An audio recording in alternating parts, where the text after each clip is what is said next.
She sat quietly in her beige cardigan, eyes downcast, the absolute picture of a submissive, soon-to-be penniless housewife. Her husband's lawyer was demanding the house, the cars, and full custody, leaving her with nothing. They thought they had her cornered. They had no idea they were interrogating a multi-millionaire. The heavy oak doors of courtroom 302 in the Cook County Circuit Court were shut tight, sealing the stifling tension inside. It was a bleak Tuesday morning in late October, the kind where the Chicago wind rattled the frosted glass windows, mirroring the bitter dissolution of a 15-year marriage. The case of Gallagher versus Gallagher was supposed to be a straightforward, albeit highly contested, asset division. At the petitioner's table sat Richard Gallagher.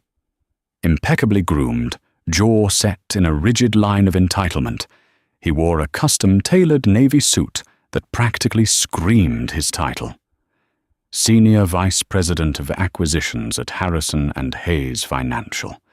Beside him sat his attorney, William Davenport, a man known in elite legal circles as a shark who specialized in protecting the wealth of high-net-worth husbands from the women who, in Davenport's own words, rode their coattails. Across the aisle sat Beatrice Gallagher. To the casual observer, Beatrice looked exactly like what Richard claimed she was, a dependent, uninspired suburban housewife who had spent the last decade and a half carpooling, baking, and spending his hard-earned money. She wore a simple, off-the-rack grey dress and a beige cardigan that looked like it had seen one too many cycles in the washing machine. Her hands, devoid of the 2-carat diamond engagement ring Richard had demanded back upon filing for divorce, rested quietly in her lap. "Your Honor," Davenport's voice boomed, echoing off the mahogany-paneled walls. He paced the floor in front of Judge Peter Harrison's bench, holding a thick binder of financial summaries. "We are here today because my client, Mr. Gallagher, is the sole breadwinner of this family. For 15 years he has carried the entire financial burden. He has built a net worth of approximately $3.2 million through relentless 80-hour work weeks, sheer corporate brilliance, and immense personal sacrifice." Davenport paused, turning to cast a disdainful look at Beatrice. "And what has the respondent, Mrs. Gallagher, contributed to this marital estate?" "Nothing. Absolutely nothing of financial value. She has not held a W-2 job since 2011. She has relied entirely on Mr. Gallagher's credit cards, his health insurance, and his goodwill. Now, after abandoning the marital bed, she is asking this court for 50% of his life's work, plus the primary residence in Lake Forest, and $10,000 a month in alimony. It is frankly extortion." Judge Harrison, a grey-haired veteran of the family court system, peered over his wire-rimmed glasses. He had heard variations of this speech 1,000 times. He looked over at Beatrice's table. Her attorney, Caroline Hughes, sat perfectly still.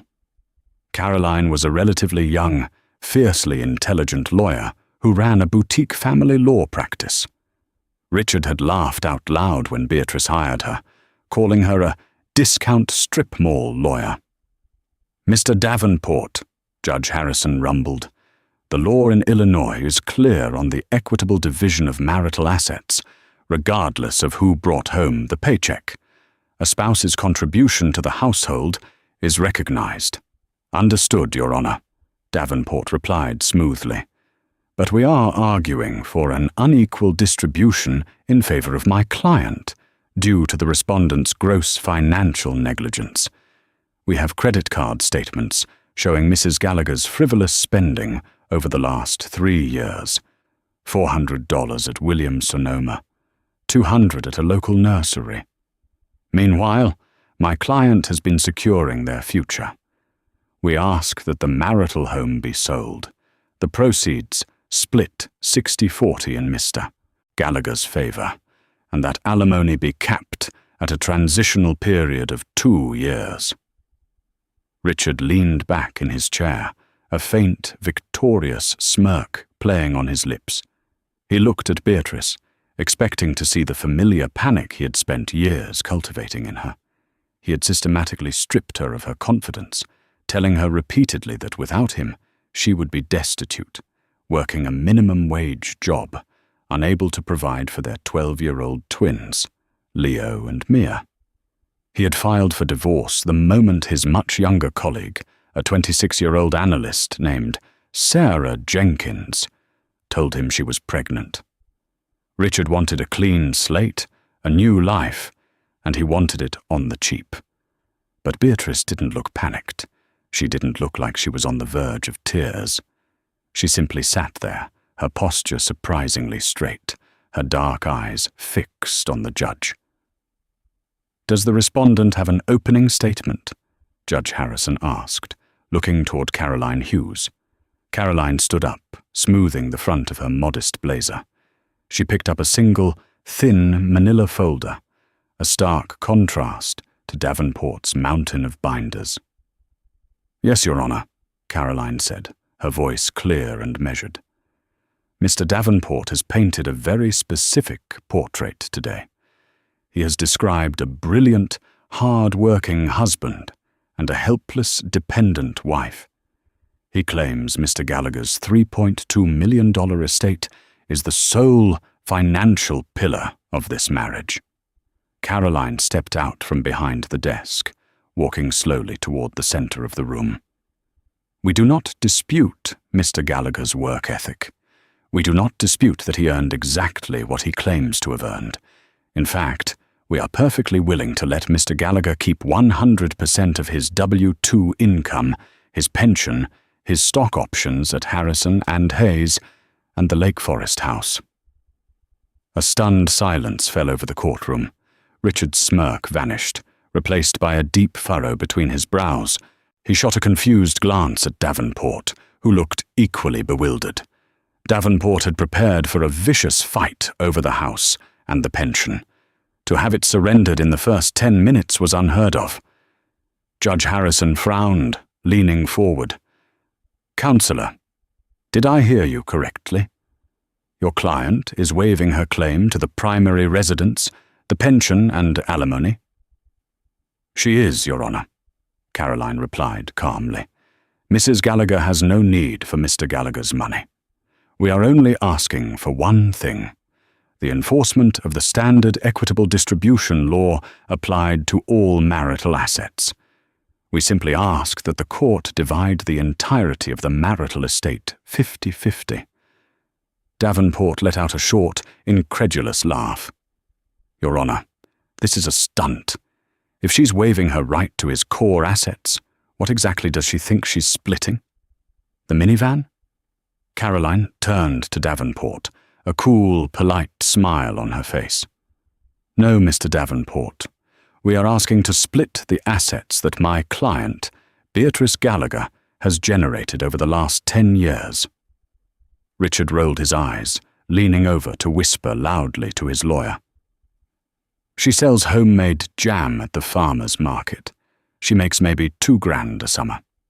Let her keep it." "Your Honor," Caroline continued, ignoring the interruption, "we have submitted Exhibit A to the clerk, a forensic accounting report detailing Mrs. Gallagher's independent business ventures. We ask that these assets be entered into the record for distribution." Judge Harrison opened the file the clerk handed him. The courtroom was dead quiet, save for the hum of the HVAC system. Richard crossed his arms, feigning boredom, but an undercurrent of unease was beginning to prickle at the back of his neck.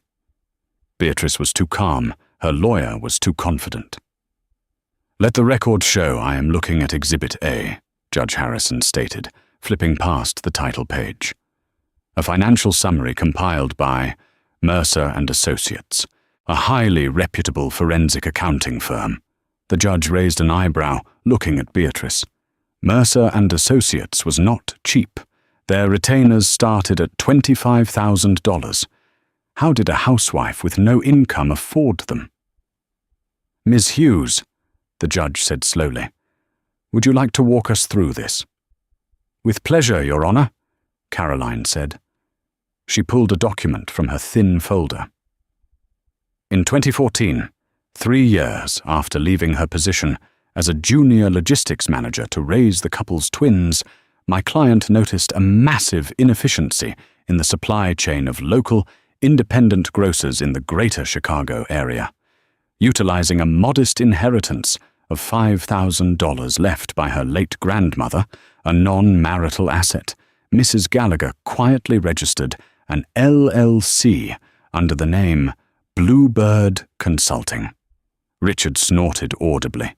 "Bluebird? Jesus, Beatrice, is this your little coupon-clipping blog?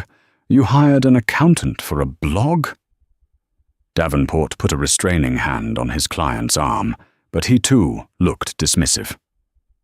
"Your Honor, if the wife has a hobby business, we are happy to concede her full ownership of it. We don't need to waste the court's time dividing a few $100s of ad revenue."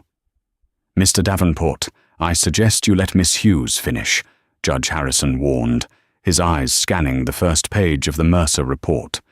The judge's expression had shifted from routine boredom to a sharp, focused intensity. "Bluebird Consulting did not clip coupons, Your Honor," Caroline continued, her voice echoing clearly. "It acted as an anonymous broker, negotiating bulk freight rates for independent grocers.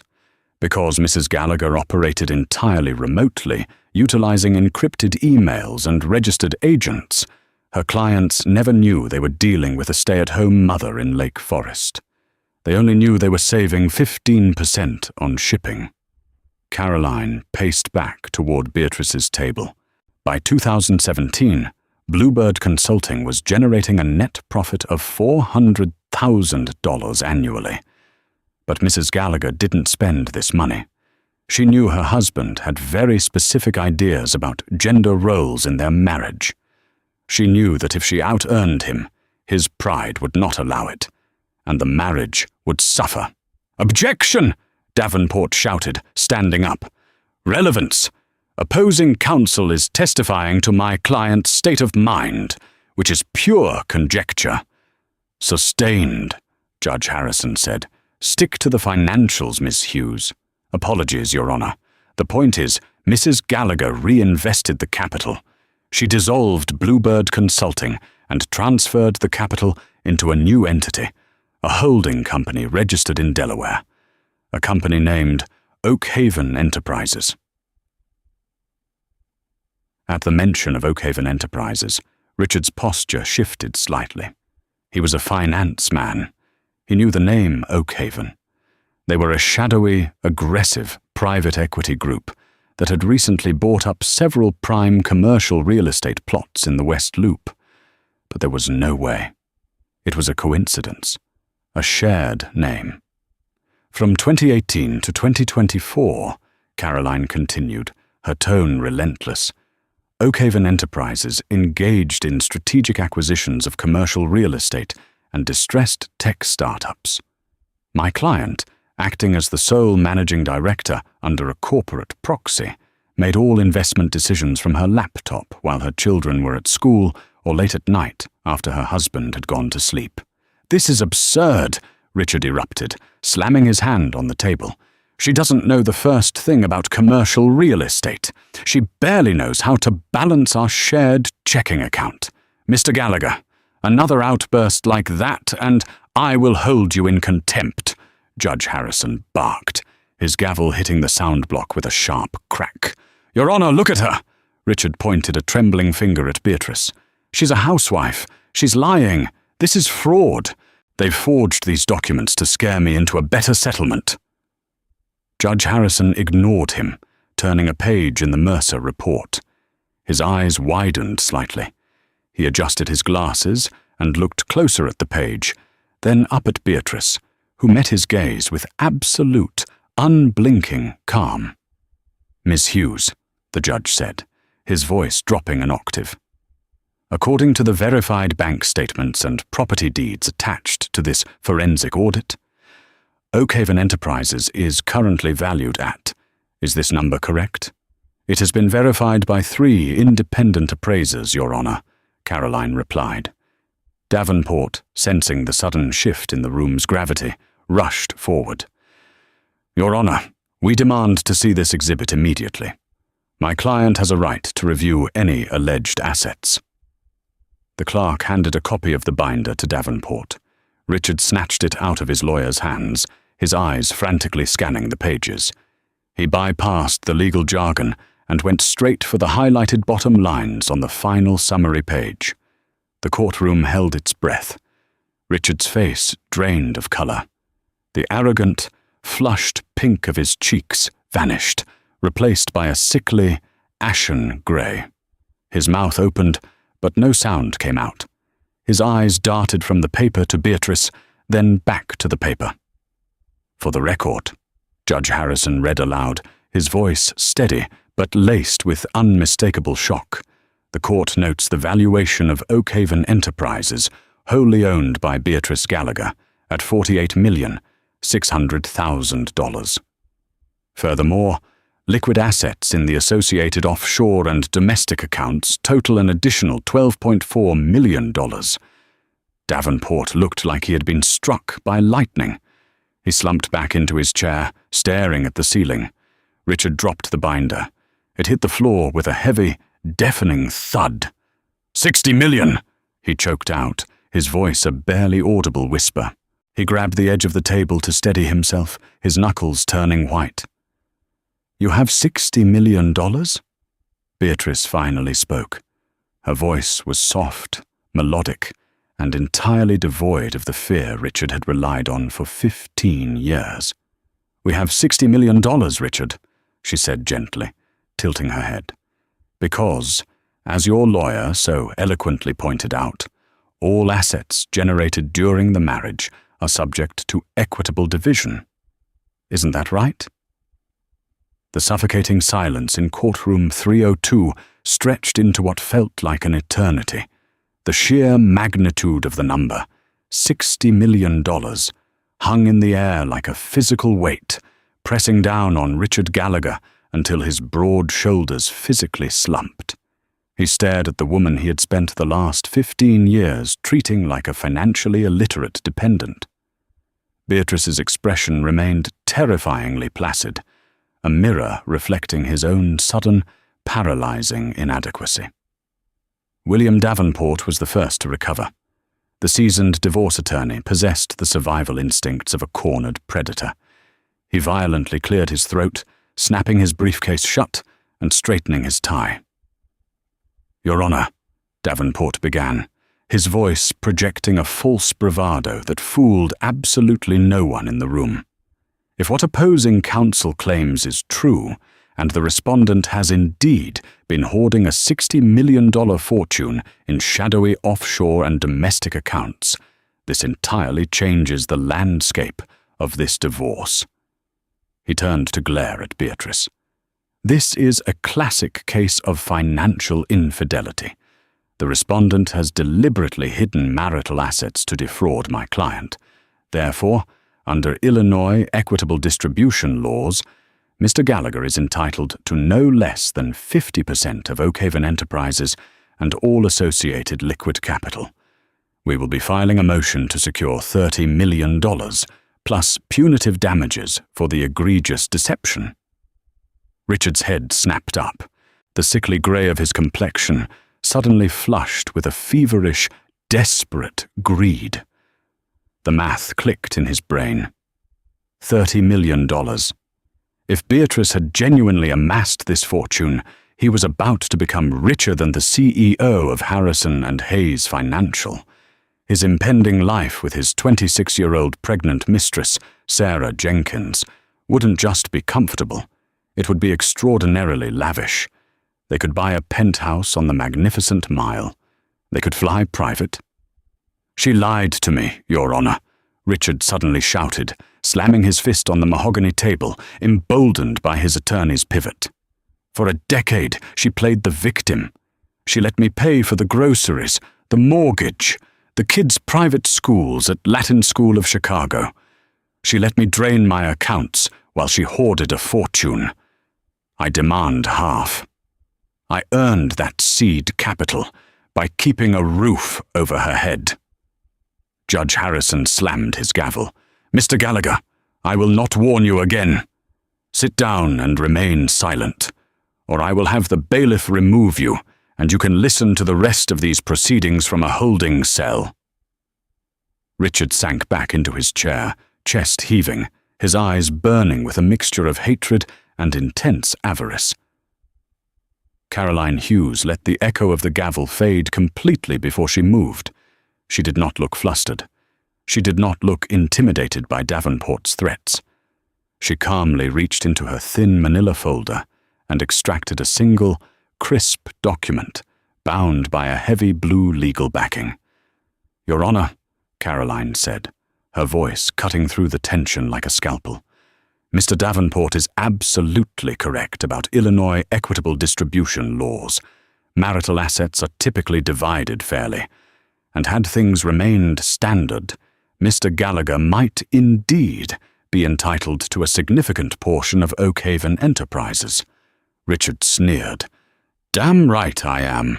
"However," Caroline continued, stepping forward and handing a copy of the document to the clerk, and another directly to a bewildered Davenport, "equitable distribution laws can be superseded by legally binding, mutually executed contracts. I would like to enter Exhibit B into the record. A post-nuptial agreement, drafted, signed and notarized on November 14th, 2021. Davenport stared at the document in his hands. His blood ran cold. "Richard!" he hissed through gritted teeth, leaning close to his client. "What is this? You told me you didn't have a post-nup." "I forgot about it," Richard stammered, staring at the blue-backed paper. "It was just a standard protection mechanism. It had nothing to do with her." Caroline turned to face the courtroom. "Allow me to refresh Mr. Gallagher's memory. In the fall of 2021, Mr. Gallagher was anticipating a massive, career-defining cash bonus of approximately $2.5 million from his firm. At the same time, he was quietly moving assets into a secret trust managed by J.P. Morgan Chase. Mr. Gallagher was deeply paranoid that my client might file for divorce, as he had just begun his affair with Ms. Jenkins." "Objection!" Davenport shouted. "Relevance and hearsay." "Overruled," Judge Harrison said, his eyes glued to the post-nuptial agreement. "I want to hear this. To protect his bonus and his Harrison and Hayes stock options," Caroline explained smoothly, "Mr. Gallagher hired a notoriously aggressive partner at the law firm, Kirkland and Ellis, to draft an ironclad post-nuptial agreement. He brought this document home on a Tuesday evening and presented it to his wife. He told her that if she did not sign it immediately, he would cancel the credit cards, drain the joint checking account, and leave her entirely destitute." Beatrice looked down at her hands, her voice soft but carrying perfectly across the silent room. "He told me I was a leech. He said I contributed nothing to the marriage, but grocery bills and utility costs. He said he was tired of carrying dead weight, and that his bonus was his blood, sweat, and tears. He forced me to sign it." "And sign it she did," Caroline said, pointing to the final page of the document in Davenport's hands. "Under immense duress, but she signed it. However, because Mr. Gallagher was so singularly focused on protecting his own corporate assets, and because he held such deep, unyielding contempt for his wife's business acumen, he instructed his lawyers to write the clauses as broadly as possible to ensure absolutely nothing he built could ever be touched." Caroline stepped right up to Davenport's table. "Mr. Davenport, would you be so kind as to read Section 4, Paragraph B of the post-nuptial agreement your client forced my client to sign?" Davenport looked like a man standing on the gallows. He stared at the page, his lips pressed into a tight, white line. He remained silent. "I can read it, Your Honor," Caroline offered brightly. I have it right here, Ms. Hughes, Judge Harrison said, adjusting his glasses. The judge's voice boomed with judicial finality as he read the text aloud. Any and all corporate entities, limited liability companies, private equity holdings, or business assets registered solely in the name of one spouse, whether formed prior to or during the marriage, shall remain the sole, separate and exclusive property of that spouse. The other spouse expressly waives any and all rights, claims or interests in said entities, in perpetuity, regardless of the financial trajectory of said entities. The judge lowered the paper, taking off his glasses. He looked at Richard, his expression a mix of utter disbelief and grim amusement. Mr. Gallagher, the judge said softly, you mandated that any business registered in one spouse's name belongs entirely to that spouse, immune to marital division. Caroline smiled, a devastatingly sharp expression. Bluebird Consulting and Oakhaven Enterprises were both registered as single-member entities, exclusively in the name of Beatrice Gallagher. The seed money came from a non-marital inheritance. My client used the very shield Mr. Gallagher forged to protect his $2 million bonus to completely legally isolate her $60 million empire. Panic, raw, unfiltered, and violent, finally broke through Richard's arrogant facade. He scrambled out of his chair, ignoring his lawyer's desperate attempts to pull him back down. No, that's not what the contract meant, Richard yelled, his voice cracking hysterically. That was for my stock. That was for Harrison and Hayes. She makes jam. She's a stay-at-home mother. She can't just walk away with $60 million on a technicality. I paid for the Wi-Fi she used to make those trades. I paid for the electricity in the house. Mr. Gallagher, sit down immediately, Judge Harrison commanded, signaling the bailiff, who stepped menacingly toward the petitioner's table. It is not a technicality. It is a legally binding contract that you commissioned, you paid for, and you forced your wife to sign to protect your own selfish interests. You dug this grave with your own 2 hands. Davenport stood up, throwing his pen onto the table in disgust. He knew a lost cause when he saw one. He had spent his entire career tearing women down in this exact courtroom. But he had never seen a man outplayed with such flawless, mathematical precision. Your Honor, Davenport muttered, his voice defeated. My client is understandably emotional, but we still argue that the spirit of the contract was greed, Mr. Davenport, Judge Harrison interrupted coldly, and the letter of the contract is airtight. Kirkland and Ellis does not write faulty post-nuptial agreements. Your client wanted to ensure his wife couldn't touch his corporate successes. He succeeded. He also ensured he cannot touch hers. The courtroom fell silent again, save for Richard's ragged, panicked breathing. He looked at Beatrice, the woman he had belittled for a decade, the woman he had mocked in front of his friends, calling her a glorified nanny. The woman he was dumping for a 26-year-old because he thought he was untouchable. Beatrice slowly stood up from her chair. She adjusted her beige cardigan, her movements deliberate and calm. She looked at Richard, and for the first time in 15 years, he saw her clearly. He saw the cold, calculating intelligence he had blinded himself to. He saw the CEO of Oakhaven Enterprises. You told me I was nothing without you, Richard, Beatrice said, her voice echoing in the quiet room. It held no malice, only the crushing weight of absolute truth. You told me that if I ever left, I would be entirely dependent on your charity. You thought you were keeping me trapped by controlling the checking account. But you were just keeping me focused. Richard gripped the edge of the table, his knuckles bone white. Beatrice, please. We were married for 15 years. We have Leo and Mia. You can't just leave me with nothing. I am not leaving you with nothing, Beatrice replied calmly, As my lawyer stated an hour ago, I am waiving my right to your pension. I am waiving my right to the Lake Forest house. I am waiving alimony.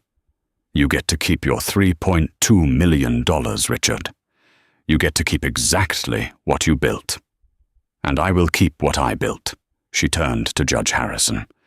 Your Honor, we respectfully request that the court finalize the dissolution of this marriage based on the terms outlined in the 2021 post-nuptial agreement and the voluntary waivers we have submitted today. Judge Harrison looked down from the bench, a faint smile touching the corners of his mouth. In his 30 years on the bench, he had seen every kind of vengeance, every kind of petty squabble, and every kind of legal maneuvering, but he had never witnessed a checkmate quite like this. The court has reviewed Exhibit A and Exhibit B, Judge Harrison stated, his voice ringing with absolute authority. The court finds the 2021 post-nuptial agreement valid, binding, and enforceable. Furthermore, the court accepts the respondent's waiver of claims against the petitioner's retirement accounts, real property, and future alimony. He picked up his gavel. Oakhaven Enterprises and all associated liquid capital are hereby declared the sole and separate property of Beatrice Gallagher. Mr. Gallagher's assets, including the primary residence and his Harrison and Hayes accounts, remain his own. Custody arrangements for the minor children will be mediated separately, though I expect child support to be calculated purely on Mr. Gallagher's W-2 income, as Mrs. Gallagher clearly requires no financial assistance.